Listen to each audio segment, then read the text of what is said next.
नमस्कार, मैं हूं जी। मदन। देख रहे हैं राष्ट्रीय न्यूज। रामपुर से जुड़ चुके हैं स्वदेश स्वाभिमान पार्टी के प्रवक्ता अंसार अहमद जी। तो अंसार साहब, राष्ट्रीय न्यूज चैनल में आपका स्वागत है।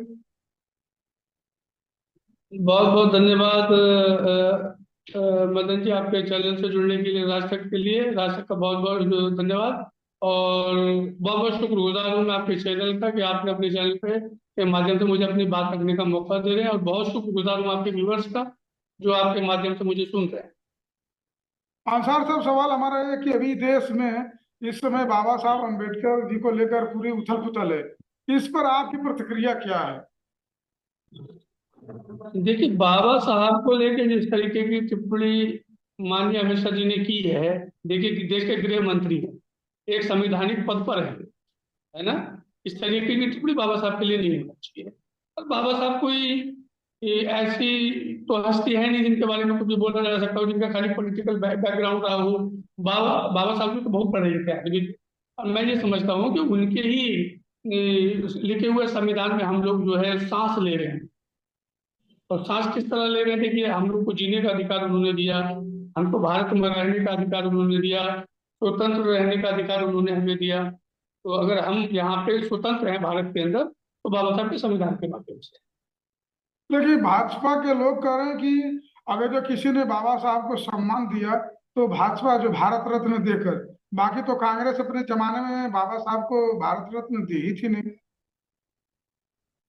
देखिए, भारत रत्न से, रत्न देने से बहुत सम्मानित नहीं व्यक्ति होता है, ये जान लेना कि भारत रत्न मिलेगा तो बहुत सम्मानित होगा। आप ये देखिए ना कि आज जो देश की 1 करोड़ कुछ जो जनता है, ये किसके संविधान के दायरे में आकर सांस ले रही है? देखिए, बाबा साहब के ना।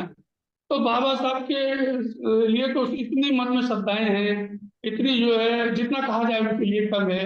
बल्कि मैं उस समाज के लिए भी बोलना चाहता हूँ कि बोल रहे थे कि भगवान का नाम लेते तो जो इस पर 7 जन्म पर भी चले जाते। तो मैं उनको बोलना चाहता हूँ, उनके लिए वो भगवान ही है।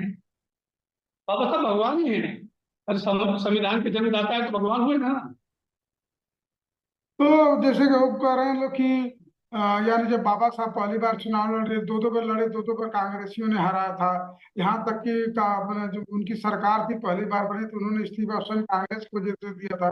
तो अपमानित तो कांग्रेस ने किया अब तक, उन लोगों का कहना है।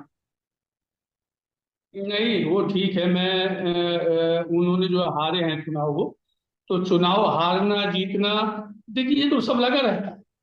अब चुनाव हारने का मतलब ये नहीं होना कि बाबा साहब अशिक्षित हो गए। लोग तो बाबा साहब के पैरों की धूल भी नहीं है। बाबा साहब की शिक्षा के हमने किसी किसी की कोई शिक्षा नहीं है।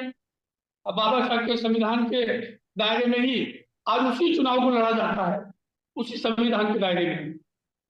जो आवाम आज अगर जो है चुनाव लड़ाती है, लोग को पार्लियामेंट भेजने का कार्य कर रही है, जो आवाम जो विधानसभा भेजने का कार्य कर रही है, वो किसके दायरे में कर रही है? बाबा साहब के संविधान के ना। देखिए, कुछ चीजें जो होती हैं जो व्यक्ति खुद नहीं ऑब्जर्व करता है, तो दुनिया को इतना कुछ दे के चला जाता है, और इतना कुछ दे देता है ताकि दुनिया उसकी कल्पना नहीं कर सकती है। अंसार अहमद साहब, कुछ लोग तो कह रहे हैं कि दिल्ली में चुनाव है, इसके लिए विपक्ष वाले ज्यादा तूल दे रहे हैं।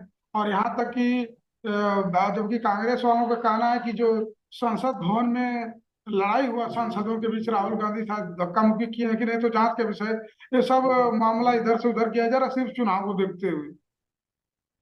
देखिए, एक्चुअल क्या है, मैं आपको बता दूं, ये चुनाव उनाव की बात नहीं है भाई साहब। आप ये देखिए कि आजकल जो पोजीशन है, 2014 से जब से इनकी सरकार बनी है, 2014 से जो इनकी सरकार बनी है, आप महंगाई का स्तर जानते हैं कि किस लेवल पे महंगाई पहुंची है? अगर मैं आपको एक डेटा भी बता दूं कि महंगाई का स्तर इस कदर चढ़ा हुआ था, इस कदर है अभी कि हर चीज में डबल से 3 गुना 4 गुना रेट हो गया है। आप देख लीजिए, वो जमाने के अंदर सिलेंडर क्या रेट था, अभी क्या रेट है। वो जमाने में दालों के क्या रेट थे, अभी क्या रेट है। वो जमाने के अंदर जो है अच्छा, मजदूरी का देखिए आप, कि वो जमाने के अंदर जिस टाइम सिलेंडर का रेट 400 रुपए था, लेकिन आम आदमी की मजदूरी कितने रुपए थी? 300 रुपए। आज कितनी है? 300 रुपए। तो कहाँ जी पाएगा एक आम आदमी, बताइए?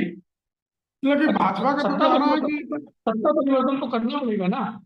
भाजपा का तो कहना है कि मजदूरी भी तो बढ़ी है ना, पहले एक लेबर दो तो सौ बड़ी ढाई है सौ भाई साहब, 400 रुपया ले रहा है। कोई मजबूरी नहीं हुई है। ये केवल लोगों को गुमराह करने का काम कर रहे हैं, और कुछ नहीं कर रहे हैं। लोगों को गुमराह करते हैं, हिंदू मुस्लिम के मुद्दे में फंसाए रहते हैं। अच्छा, एक बात देखिए आप, ये जो इनका जो कार्ड है, देखिए अडानी के ऊपर माननीय राहुल जी बराबर संसद नाटक करते रहे।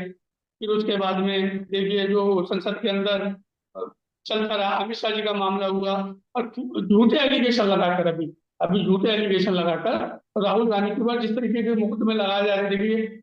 अच्छा, ये बताइए क्या संसद है, संसद के अंदर क्या कैमरे लगे हुए नहीं होंगे? बिल्कुल होंगे उसके अंदर कैमरे।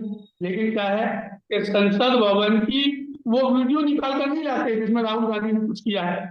एलिगेशन है, लेकिन एलिगेशन लगा है।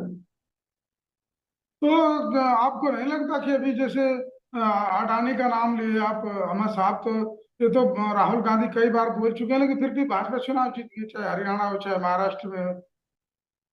देखिए, ये क्या है, ये लोगों को गुमराह करते हैं। अडानी का नाम, ये क्या करते हैं, एक नई स्कीम लेके आते रहते हैं। जैसे अभी संबल का मुद्दा लेके आ गए, जब अडानी पे ज्यादा चल रहा था, बीच में संबल लेके आ गए। फिर अडानी का ज्यादा चल रहा था तो अमित शाह जी ने ये बातें बोली बाबा साहेब के बारे में, जो टिप्पणी की है। तो कुछ ना कुछ तो ये करते रहते हैं भटकाने के लिए। जो पब्लिक है, जो जनता है, उसका ध्यान भटकाने के लिए तरह तरह के कार्य करते हैं। इनको मालूम है कि चुनाव हारना, हम लोग को हारना है। उत्तर प्रदेश में 27 का चुनाव हारेंगे, डेफिनेट हारेंगे। आप 27 की बात कर रहे हैं अहमद साहब, तो आप कहीं यानी यूपी के ही सांसद हैं जो सपा के, उनका बताया जा रहा है कि अवैध घर तोड़ा जा रहा है, इस पर क्या कहेंगे आप?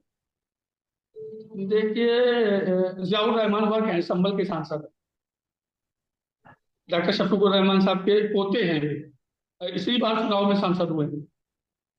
मैं बता दूं कि देखिए, वो परिवार की जो छवि पे, जो छवि है ना, 1% भी जरा बराबर नहीं। तो क्या लग रहा है आपको, अवैध नहीं है उनका जो भी घर बना था, अवैध नहीं है आपके हिसाब से?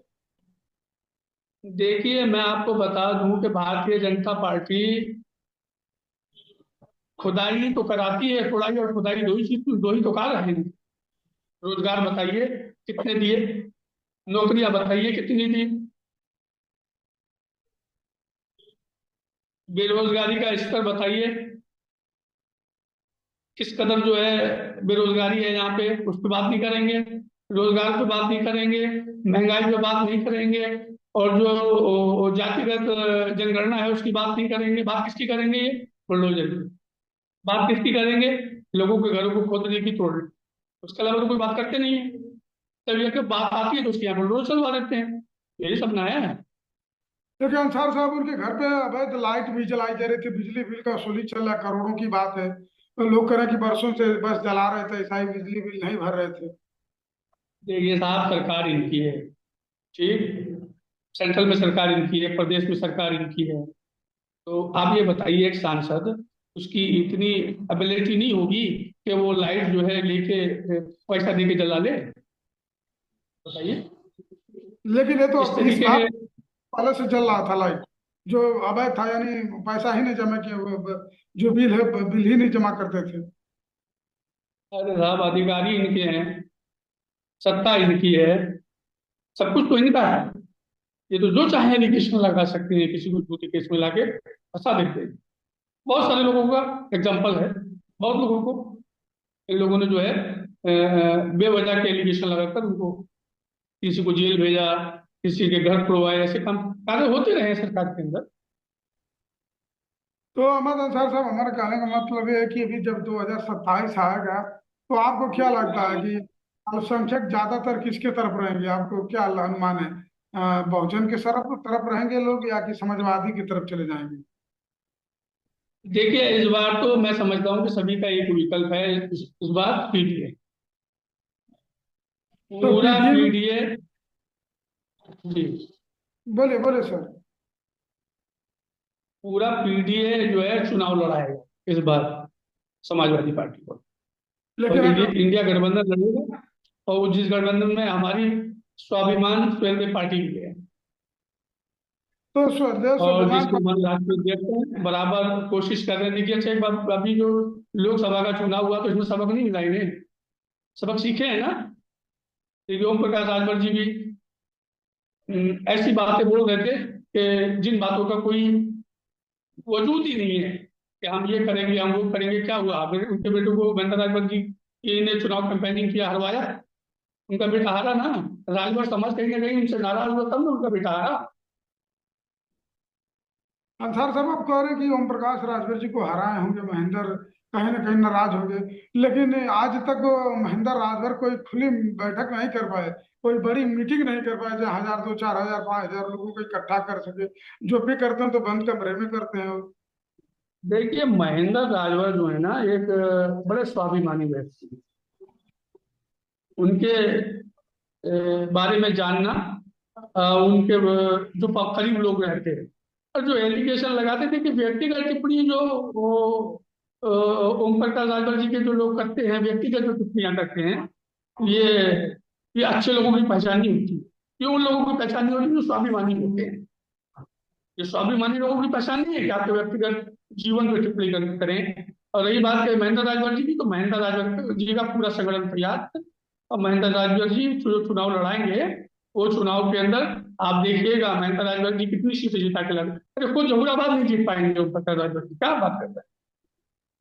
जौहराबाद की बात आप बोल रहे हैं, तो बहुत लोग तो ये भी बोल रहे हैं कि स्वदेश स्वाभिमान पार्टी को टिकट ही नहीं मिलेगा, यानी सीट ही नहीं मिलेगी सपा के तरफ से।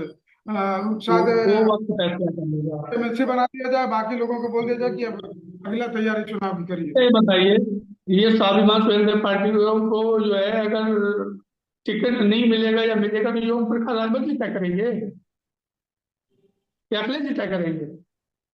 अरे ओम प्रकाश राजभर जी तो सभा में है ही नहीं, तो वो क्या तय करेंगे? इसे तो माननीय अखिलेश जी तय करेंगे, जो हमारे उत्तर प्रदेश में गठबंधन के राष्ट्रीय अध्यक्ष हैं। प्रदेश राष्ट्रीय अध्यक्ष है वो अपनी पार्टी से, अब प्रदेश के प्रदेश अध्यक्ष हैं पीडीए के। चलिए ठीक है। आप राज तक न्यूज चैनल को समय दें इसके लिए बहुत बहुत धन्यवाद। ठीक है, धन्यवाद।